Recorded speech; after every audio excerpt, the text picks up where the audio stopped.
told me firsthand that for many years, many American presidents overlooked this conflict. They didn't do nothing. Even myself, I covered President Biden's administration. I pressed many times about this conflict. People are dying in Congo. This country has so much potential, but they need help because this war is destroying the country. Right. They never gave me any answer. And he told me, President Tshisekedi, that you have no idea, he's very thankful for what you're doing, for what your administration is doing. Not only him, the entire Congolese people. They see that finally they will have hope. And President Tshisekedi also mentioned at the end of my interview that when peace finally comes to the Democratic Republic of the Congo, he's thinking to nominate you as a Nobel Prize Peace because he said you deserve, you have been working to bring peace in the world, not only at the Congo, and he's very hopeful to meet you in the future. That's so nice. Boy, and that's so beautifully stated. And Caroline said, number one, she did say, and I shouldn't say this because it's politically incorrect, she said, she's beautiful, and you are beautiful. I'm not allowed to say that, that could be the end of my political career, but I'll say it anyway. But you are beautiful, and you're beautiful inside. So I wish I had more reporters like you.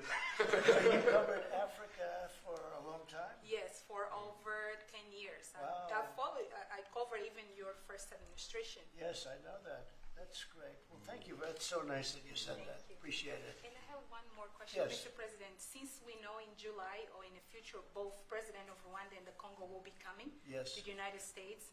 In Africa, President Jean Lorenzo, the president of Angola, he is also the leader of African Union. Good. He worked very hard to bring peace, but unfortunately... Let's get him here. Yes. That's okay. Right. Would you invite him for me? Of course. Okay. No, we'll have. I know that he works very hard, and he's the head of essentially the union. So the union all over Africa, not the kind of union that we have. This is the union all over Africa, and I'd love to have him. So you'll let him know. Of course, okay? Mr. President. Thank you very much. Thank you, good. Now you go back to where you belong, right?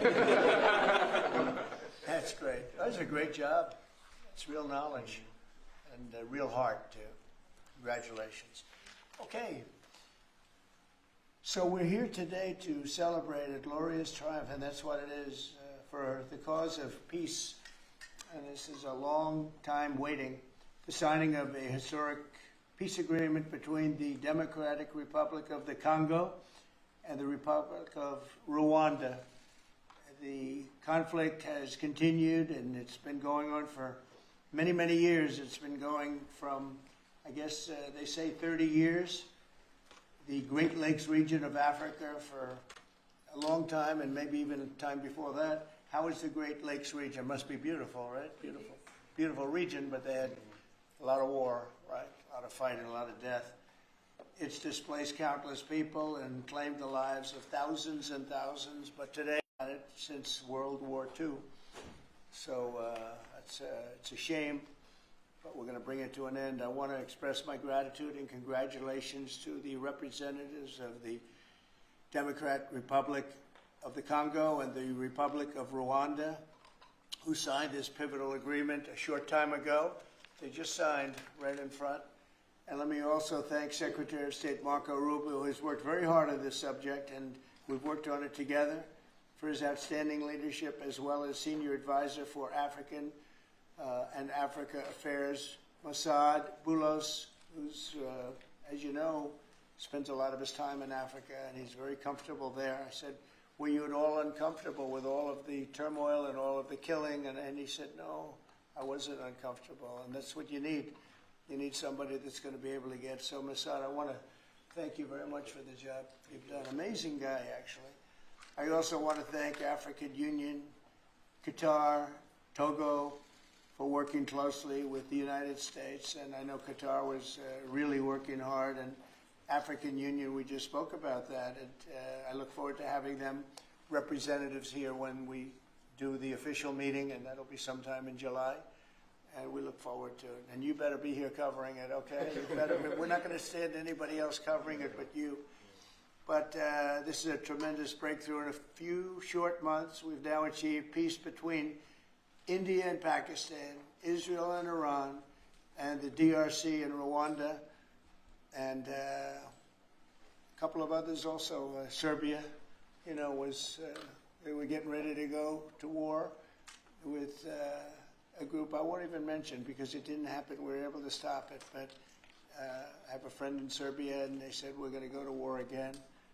And I won't mention that it's Kosovo, but it's Kosovo.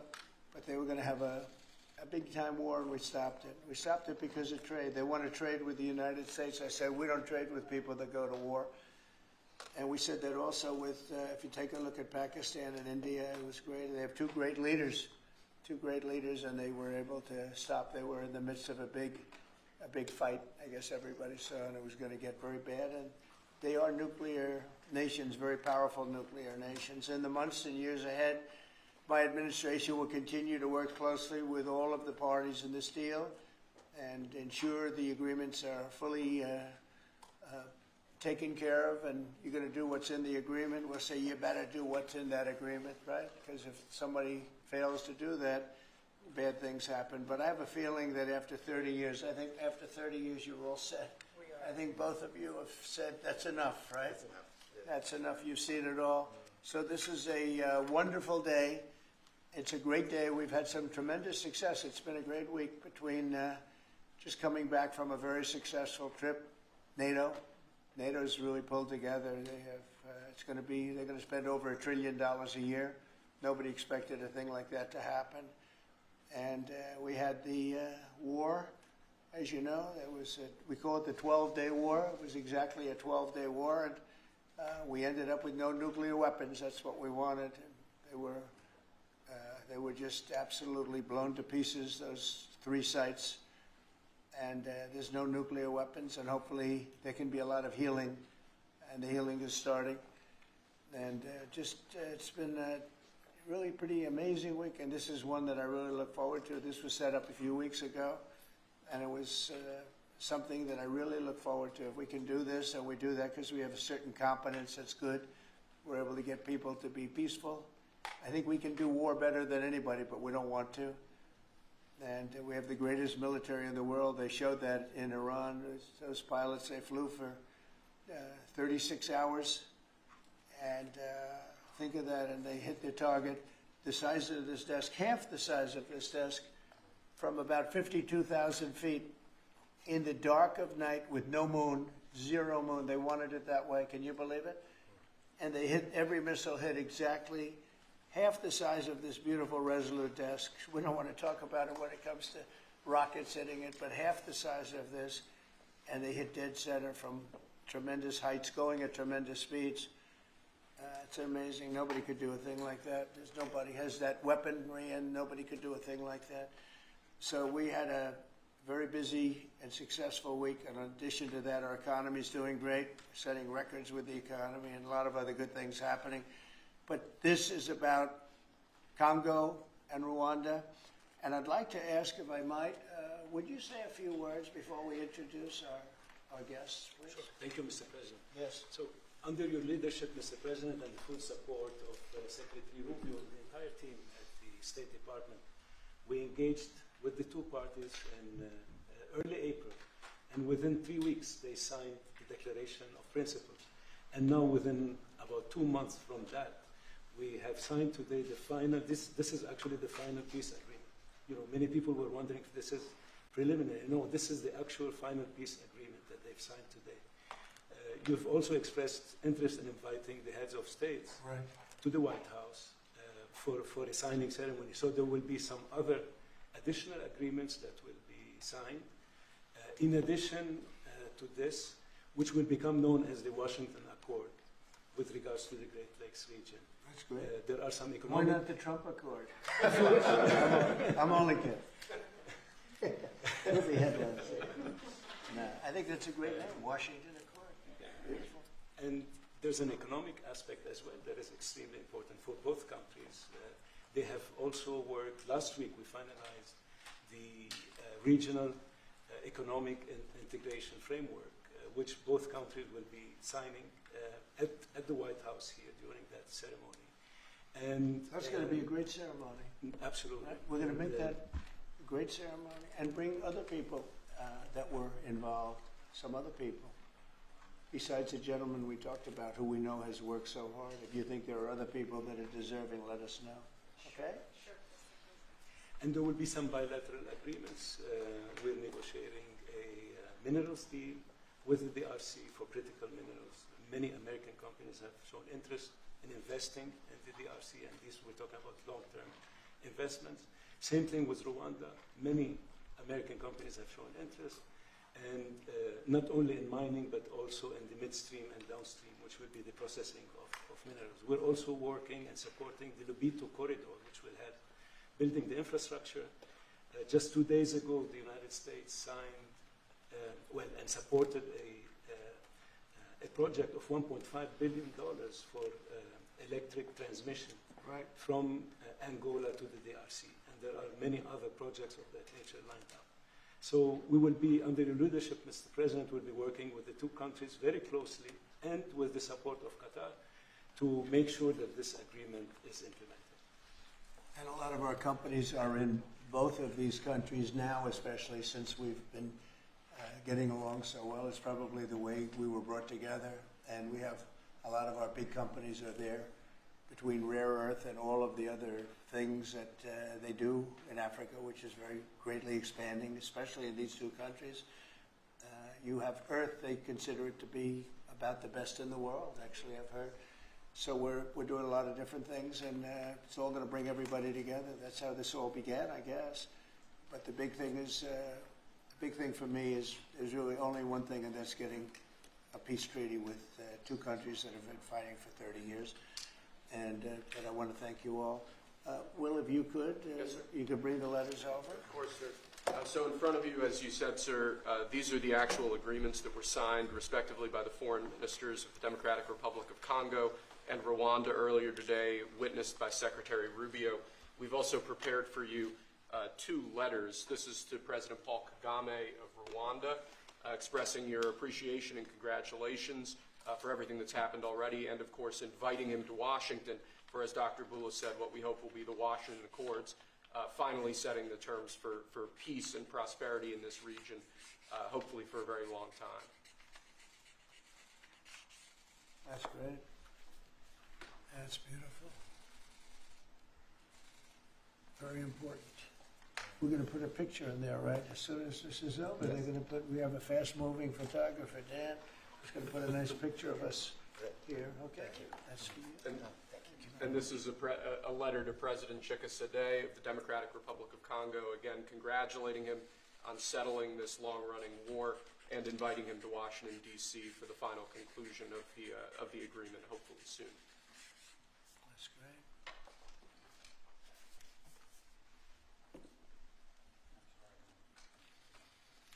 That's right. That's great. You take that pen, and you take that pen. Thank you very much. So I'd like to ask JD to say a few words, our great Vice President, and then Marco, and go ahead. Great. Well, first, let me welcome the foreign ministers of Rwanda and Congo. It's great to have you in the Oval Office. And second, let me say congratulations to the President, Secretary Rubio, and the entire team. I think for the people of these two countries, they should know that the United States is committed to the pathway of peace. But to my fellow Americans, this is really a celebratory moment. This is a big moment for our country because under the President's leadership, we've taken what was 30 years of killing and war, the worst war in terms of death count since World War II, and now we're on a pathway to peace. And so if I think about what I know about these two countries, for 30 years, pretty much the entire time that I can remember these two countries being in the news, much of the story has been about them fighting one another, about them killing one another. And now we can look forward to a future where my children will look at this moment as the beginning of a new story, a story of prosperity and of peace. So thanks to the President, congratulations to the entire team, and to my fellow Americans. We should all be really proud because it's amazing what active presidential leadership can accomplish when it's geared towards peace and prosperity, and that's what we have in the Oval Office right now. So great job, sir. Thank you very much, JD and Marco, and then we're going to ask the two principals to speak. Yes, sir. Mr. President, first of all, thank you. When I first came on this job a few months ago, you made it very clear that what the priority of this administration under your leadership is going to be the pursuit of peace. And from day one, whether it's been in Ukraine and Russia, whether it's been Pakistan, India, whether it's been Iran and Israel, and in the continent of Africa, your priority's been on peace. And today we see this come to fruition. It's sad.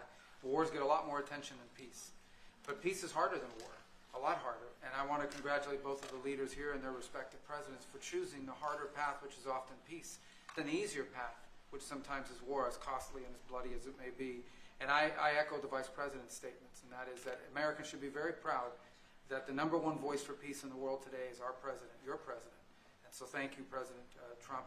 And I want to, again, recognize Dr. Boulos and the work he's put into this from day one. He's really put a lot of time and effort, and as our friends from the respective countries can share with us. And last point, I do want to thank, you've done this already, but the African Union, Togo, and Qatar, who have been extraordinary partners and whose help we're going to need to continue to receive in order to bring all this to fruition. So congratulations to both of you. Thank you, Mr. President. Thank you. Great job you've done. Do you want to start? Either way. Would you like to start? Ladies first, maybe. Okay. Thank you so much. Thank you Again, very much. thank you so much, Mr. President, for having us here. I think I can summarize my contribution in 3 main points. First of all, thank you and congratulations indeed for the and of shared bilateral relationships that go well beyond the challenges that we've shared together and that can at least or finally focus on the potential and of the wealth that we can share. So again, our heartfelt gratitude to you on my behalf, but more importantly, on behalf of the people of the Democratic Republic of Congo. Thank you so much. Beautifully spoken, and I look forward to seeing your leader. They will, highly respected person, as you know, Indeed. highly respected all over the world, but in Africa in particular. So sometime in July we'll do something, big ceremony. We look forward to it. Thank you so very much. Please. Thank you very much, Mr. President. This is indeed a historical day because it's the signing of a peace agreement between Congo and Rwanda to end a conflict that has been going on for 30 years.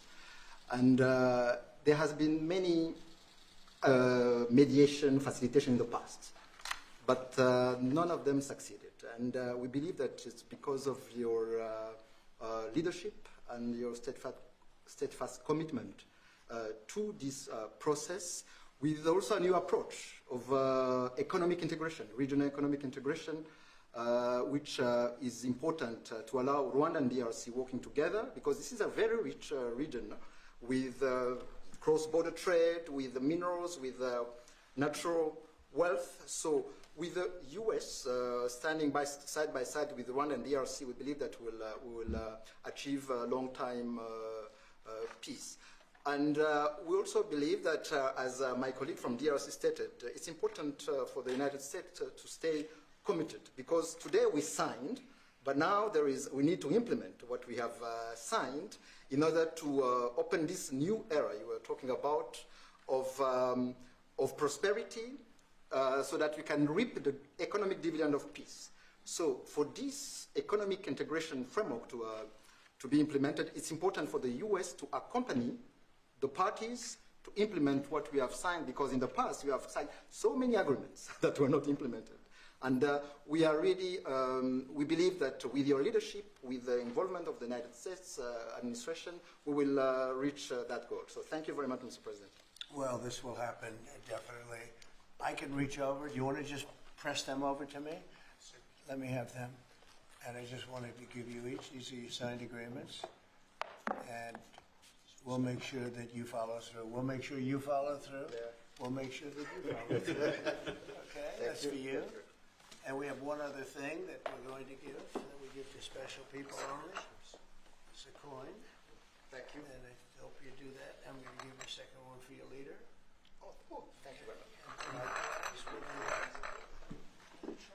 These are serious coins. You don't want to lose them. You'll be very. I think that your reporter from Africa should get one. What do you think? Is she allowed? I think yes. Are the reporters okay with it? Brian, yes? Darling, that's for you. Okay. You did a fantastic job. Thank you, And I heard you do a great job in covering everything. Thank you. And Mr. President, we actually have the pictures that you took earlier Oh, with let the me foreign see that. ministers here already. Thank you so much, Mr. President. Thank you. Let me see that. They're in this folder right here, sir. Okay, this one? Yes, sir. Oh, they look better than me. I don't like it. I don't like it. That's beautiful. That's very good. We have a good photographer. Beautiful.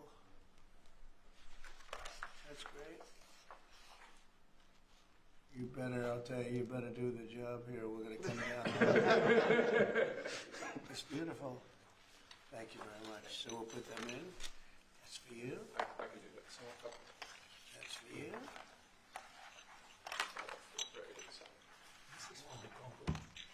What is it? For the call. Yes. Okay. Let's see, we have two of them, I think so. You wouldn't give us one, you would have made a big mistake. Isn't that nice? That's for you. That's for you. Thank you, Mr. President. Thank you very much. And you're all set, and this is for you. You're going to get this. Good. Might as well hold it. Thank you so Thank much. you very much. Good luck. Thank you. Do you have any questions? No, not Canada. This isn't about Canada. Why not? Why not This Canada, isn't by the way? about- Why? I mean, Because this is about a different subject. but right you're now. ending all. This is right now actually a much more important subject. We just ended a war that was going on for 30 years where 6 million people died. So don't ask me a trade question on Canada. Mr. President, Kara Castanova from Lindell TV. Now that your administration, and congratulations, has secured peace in Africa to a bloody, horrific war that's gone on for decades and no other president could do it, do you think the mainstream media will I finally... love her, I'm telling you. No other- but you're right, no other president could do it. They tried and they didn't even try, I don't think. tried hard. I actually don't think they tried. Do you think Biden tried? He didn't know he was alive. Do you think the Go mainstream ahead. media will finally give you credit where credit is due? No, the media will never give me credit. But the people give me credit, that's why I'm here. The people didn't give me, that's why we're here in a landslide. We got all 7 states, we won the popular vote. So the media won't give me credit, but the people give me credit. That's more important to me. You're going to go down as a peacemaker. You're also going to go down with the president who had 0 border crossings in May. You secured the border most than anybody has ever done. But I don't know if you know this. You're on track right now to have the lowest murder rate in history in this country. And I think a lot largely go to the fact we closed down the border. But you want to comment on that? You might go down as the lowest murder rate in U.S. history, President Trump. I saw that the other day, and it's an honor. I mean, and that's really even better because, you know, we've taken a lot of illegals into the country through the Biden administration that are murderers, 11,888 to be exact. And many of them are now gone. We got rid of them. They're back where they belong. But so it's a great honor. You know, if you took that out, the numbers would be even better.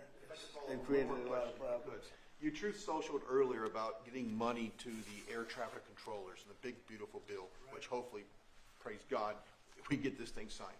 What does that mean to that industry that have been suffering the last couple of years, probably a decade of being underfunding, and how that changed the safety of air travel? Well, they've underfunded the airports for years, and I started the process of getting it completed in terms of the equipment necessary to land the planes, where the planes, like the helicopter accident with the plane, would have never happened if they had the right modern equipment. It would have been, bells and whistles would have been going on all over the place. And I had that all set, but when I wasn't here, they totally dropped it. You had a terrible head of transportation. We have a very good one now, Sean Duffy. But you had Buttigieg, and he didn't know a damn thing. He'd ride to work on his bicycle. He didn't know what the hell was going on. He was terrible. So he totally dropped that. It was a project that should have happened, and I was all set. But we had a very sad experience with the voting, and so we didn't get to do that. But now I'm doing it, and we're going to have a great system. And it's funded partially by the bill. It's the initial funding is by the bill, and then it gets to be funded. The rest of it comes a little bit later as we build it out. But we're going to build out the best in the world. We have the best companies in the world. A couple of countries have very good systems. In fact, I noticed when I was landing, my pilot often would use the system of another country, and I said, "What are you doing that for?" He said, "The United States system is so bad." So we have the best companies that do that in the world bidding. You have Raytheon, you have IBM, you have a lot of different companies bidding, and we'll get the best one, the best system for the best price. And they're going to go to town and give us a system that will be better than any other system in the world, and you won't have planes bunking into each other at 35,000 feet. On the subject of peace deals, how close are you and your administration to a deal in terms of Gaza ceasefire right now? often asked, and I think it's close. I just spoke with some of the people involved. It's a terrible situation that's going Gaza. He's asking about, and we think within the next week we're going to get a ceasefire. And we're supplying, as you know, a lot of money and a lot of food to that area because we have to. I mean, you have to. We're in theory not involved in it, but we're involved because people are dying. And I look at those crowds of people that have no food, no anything, and you know we're the ones that are getting it there. Some of it's being taken by some bad people. You know, if you give it and you give it out, and they're supposed to be taking care of the people, and they end up stealing the food and selling it. But we have a pretty good system now. But so we're helping with that. You see the lines of people that just get one meal essentially. But it's too bad other countries aren't helping out. Nobody's helping out. We're doing that because I think we have to on a humanitarian basis. Like this, we didn't have to get involved in Africa, but we did because we thought it was. I mean, I've been reading, like J.D. said, he's from much of his life, he's been just seeing about this brutal war, and it actually got a lot of publicity because of the level of brutality. Right? It was nobody's ever seen anything like it, and to be involved in that, I mean, I consider this the most important of my conferences today. We just had a great Supreme Court victory today, and everybody would say that was big, but we're talking about saving thousands and probably millions of lives here. This is more important than anything. So it's great, but we're working on Gaza, trying to get it taken care of. And again, a lot of food has been sent there. And other countries throughout the world should be helping also. And on another conflict that I know you've been working on, sir, is it true that you have reached out with a letter to North Korea's Kim Jong-un? Well, if there is a conflict, I get along with him very, very well. And we'll get the conflict solved with North Korea. I've had a good relationship with Kim Jong-un, and I've gotten along with him really great, so we'll see what happens. But somebody's saying there's a potential conflict. I think we'll work it out if there is. It wouldn't involve us. But again, we're very far away from a lot of these places that we're solving problems with. But I enjoy doing it. I like doing it, and it's the right thing to do, and we have an ability to get it done. So we're solving things that we didn't have a lot to do. Serbia, Kosovo, I told you, we solved a potential disaster. I can tell you that some of the countries that you're not going to hear about, but some countries that were ready to go to war with their neighbor are not going to go to war with their neighbor, and that's a great thing. We have a number of them. But I'm very happy about India and Pakistan because they actually have nuclear weapons. When you talk about Iran, they were trying to get it, but India has nuclear weapons. Pakistan has nuclear weapons, high-level nuclear weapons both, and getting that solved was really great. We did it through trade, so it was a great thing. Mr. President, when it comes to nuclear weapons, Mr. President, are you concerned that the Iranians may have some enriched uranium at Pickaxe Mountain? The last thing they're thinking about right now is enriched uranium. They're not thinking about what they want to do is they want to get back to life, and they do want to meet me, and we'll do that quickly. We're going to do it quickly. We'll have a They said meeting this morning soon. that they don't want to meet with the U.S. Were they telling you something different in private? They may say that to you. Don't you think they want to meet me? Don't you think we have sanctions on there that they can't do anything? Wouldn't you think that they want to meet me? I mean, they're not stupid people, but they went through a lot, and they suffered, and so did Israel. Israel suffered greatly. It was a nasty 12 days, and we'll see what happens. Are you considering sending Patriot missiles to Ukraine? Have you made up your mind about that yet? Which is a vicious genocidal movement, and the lifting of Rwandan defensive measures. So this was already signed last year in November, so we will implement it. This concept of operation to do both things, to neutralize this movement, which has been destabilizing Rwanda for many years, and to lift our defensive measures. As for the M23, in agreement also, we have decided to rely on the Doha talks, because there are currently talks between the AFC M23 and the DRC government to have a peace deal also that will complement the Washington peace agreement. So both things are taken care of. Thank you. Mr. President, will the United States be enforcing this agreement or taking a We'll role be in it? working with them to get it enforced. They can enforce their own agreement, but we'll be putting a lot of pressure on to make sure it gets enforced. The two people in this room are very, very capable people, and they'll get it done.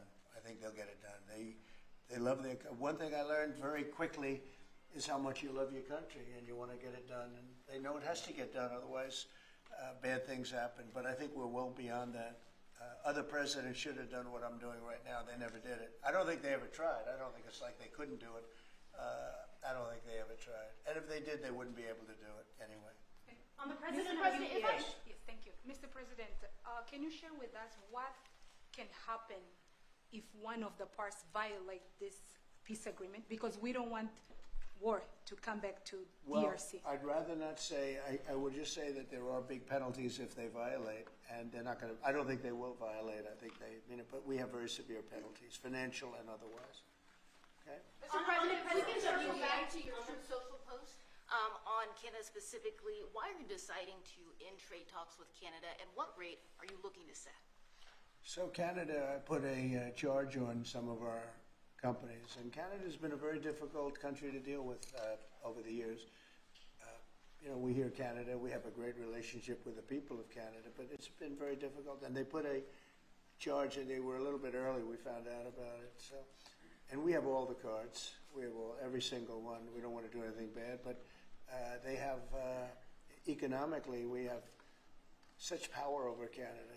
I'd rather not use it, but they did something with our tech companies today trying to copy Europe. They copied Europe. It's not going to work out well for Europe either, and it's not going to work out well for Canada. At farmers that are getting like 300, 400, 200% in tariffs. Nobody's ever seen anything like it. We have cases, you don't read this and the people don't report, but they charge us 400% on some dairy products. 400%. Nobody writes that. It's not fair to our farmers, and we've got to protect our farmers. Mr.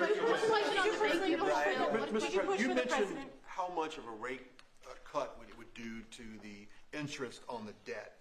Earlier today, Director Pulte was on CNBC talking about how he suggested Powell should resign. Any comments on whether or not Powell should step down? I know you've been pretty I critical. don't have a comment. I'd love him to resign if he wanted to. He's done a lousy job. Look, if you were there, you'd say, well, the United States is doing well. They have no inflation. And if they do get inflation in a year or two, we'll start raising the rates. We'll get rid of the inflation, and do other things. Biden had the worst inflation in the history of our country. 19%, but I think it was much higher than that. Frankly, they say 19%. I say I think it's a lot higher than that. And we have almost no inflation now. We've done a great job in a short period of time. Energy prices are way down. Gasoline now is down to close to $2 in a lot of places. A couple of places I see it even broke. It's like $1.98 a gallon. We've done a great job on inflation and honestly, pretty much everything else. I think it's very sad the way people act. You have a guy in there that with the stroke of a pen could lower interest rates and save us hundreds of billions of dollars a year. But he's a stupid person. It's very interesting.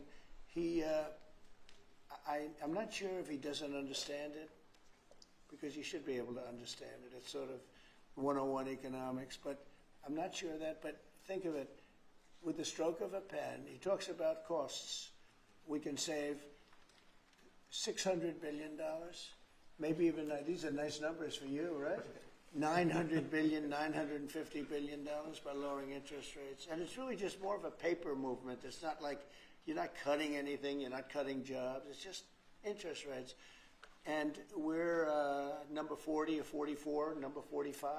Some places that you wouldn't believe that, I don't want to be disparaging, but they pay a lower interest rate than the United States of America. And without us, everything blows up. We sort of control the world in that sense.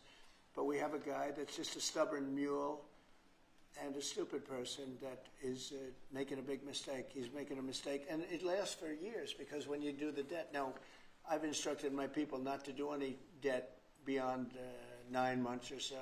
Get this guy out. and whoever is in there will lower rates. If I don't, if I think somebody's going to keep the rates where they are or whatever, I'm not going to put them in. I'm going to put somebody that wants to cut rates. There are a lot of them out there. And I said this morning, a lot of the business shows today were saying, Trump is right. He should be cutting rates. Think of it. We have a great country. We're making a lot of money. We're taking in billions of dollars in tariffs. We have $15 trillion of money that wants to be invested here, which is a record. In 2 months, it breaks any record that we've ever had for a whole year, and not even close. 15 trillion, and it's going to be much higher than that. That's after essentially 2 months, because we've been doing it for about 2 months, 2.5 months. $15 trillion breaks every record in the book. There's never been anything like this. We have factories moving in. We have car plants moving in. We have everyone wants to be part of the United States. And as I told you, and I say it to everybody, when I was in the Middle East, the King of Saudi Arabia and Qatar and UAE, all great leaders. They have all great leaders. All three of them said, you got the hottest country in the world, and you did it in, at that time I was there for 4 months, because we got back a little while ago. But everybody says it, not only them. We have the hottest country in the world right now. The only thing is we have a Fed chairman that is, he doesn't get it. And you could have substantially low. Like if we cut him 2 points, would save more than 600, think of it, more than $600 billion just because you cut. But you can't go out to the market and say, well, we have a guy that's got us at 4% or 4.5%, and we want to pay 2% or 1%. I think we should be paying 1% right now. And we're paying more because we have a guy who's, suffers from, I think, Trump derangement syndrome, if you want to know the truth. But he's not good for our country. Did you push for the president of UVA? Did you push for the president? Not you. A related question on banking. There have been reports, Mr. President, that your administration is considering issuing an executive order about debanking, which is the practice of banks denying services based on people's political beliefs or industries such as crypto, people involved in that. Would you be open or interested to sign such an executive order targeting debanking, and what might that look like? Well, I think the debankers, I think that banks, I can tell you because I've been a victim myself, because of my politics, that big banks were very nasty to us. And I actually think it was Biden's people that told them to be, because the one group of people the banks are afraid of are the regulators. They are petrified of the regulators. And I've seen the biggest banker. I can tell you, you see him on television all the time. If a regulator walked into the room, he gets all nervous and crazy. They're afraid of the regulators. And if the Biden people order the banks to be virtually closed, they can do anything they want. The regulators control the banks. It's not the president of the bank. The president of the bank is far less important to a bank than a regulator, and a regulator can put that bank out of business, just like bad prosecutors are very dangerous. We had a couple. I had deranged Jack Smith and some others, and we kicked their ass, but it was, it's a tough kind of a situation. Prosecutors are very dangerous. A great prosecutor is an amazing asset for a country, but a corrupt prosecutor, a bad prosecutor is very bad. Well, the regulators are the same thing, and when they tell the regulator to go and make life impossible for big banks or little banks, they really control it. So there is a lot of debanking, and they call it debanking, call it a lot of different names. Essentially, they make it impossible to do business, and those people are very bad and very dangerous, and they shouldn't be doing it. Mr. President, you told us that taxes, Mr. President, could you please explain how taxes would go up by 68% if the bill isn't passed? Where does that number come from? Well, it comes from the fact that you have automatically the Trump cuts, which were the biggest cuts that we've ever had. Now, these cuts are even bigger, but from the last administration, we had the Trump cuts. It was a 5-year deal, and it comes due. When you add that to the cuts that you already have and other things, it amounts, according to what they tell me, about 68%. That would mean you'd have a tax, so that that the tax cuts that they got, the biggest tax cuts in our history, would immediately go up to that level. And that alone is a big chunk of the 68%. And then you have the other taxes that would accumulate. And they say that you'd have about a 68% tax increase. Sir, you said a moment ago that it won't work out very well for Europe on trade. Does that mean you want to cut off those negotiations as well and just tell them what they should be paying? They've been very tough. The European Union was formed in order to take advantage of the United States on trade. It was why they were formed, and they're nasty. They're very nasty. We have a good relationship. I'm dealing with Ursula right now and the group, but it's a very tough situation. They have been unbelievably bad to us. If you look at past precedents, they've treated them very badly. They're being very nice to me because I get it. I know the system, and we have the cards. We have the cards far more than they do, and they have not treated us well, and they're coming to us right now. You know, I said I was going to put on a 50% tariff. As soon as I said that, I put it out on Truth. As soon as I said that, they came to the table. They didn't want to come to the table. My people were telling me, Scott was telling me, and the whole group was telling me that not a good situation. They want to tap it down the line. They don't want to really deal. So I said, we're going to put a 50% tariff on you. And Howard, as you know, was very much involved, Lutnick, Commerce. And he said, they don't want to talk. As soon as I put that on, I was getting calls from them like, can we meet tomorrow? And the problem is they have a lot of very unfair taxes. They have a lot of taxes that you wouldn't put on, and they sue all our companies. They're constantly suing Apple and Google and all of these companies, and getting in front of judges that essentially almost work for them. I guess they do work for them. They're European Union judges. And they're getting these crazy rewards. Apple was fined $17 billion, and others are being fined tremendous numbers of dollars. They're nasty people. And I don't want them affecting U.S. companies. I don't want that. If anybody's going to affect a U.S. company, I want it to be us. And if they're going to have to pay a penalty or a fine, let it be to us. So they've done this for a long time, for years, but they're very nasty. The European Union's very nasty, there's no question. But they'll learn not to be so nasty very soon. They know that. They know it's coming. Vladimir Putin reached out to you to help you with the Iran crisis. He made some nice statements today. Did you see the statement? I saw the statement. Very nice. Vladimir Putin made some very nice statements today. Look, he respects our country again. He didn't respect it a year ago, I can tell you right now. But Putin respects our country. And President Xi of China respects our country. And Kim Jong-un they respect our country again.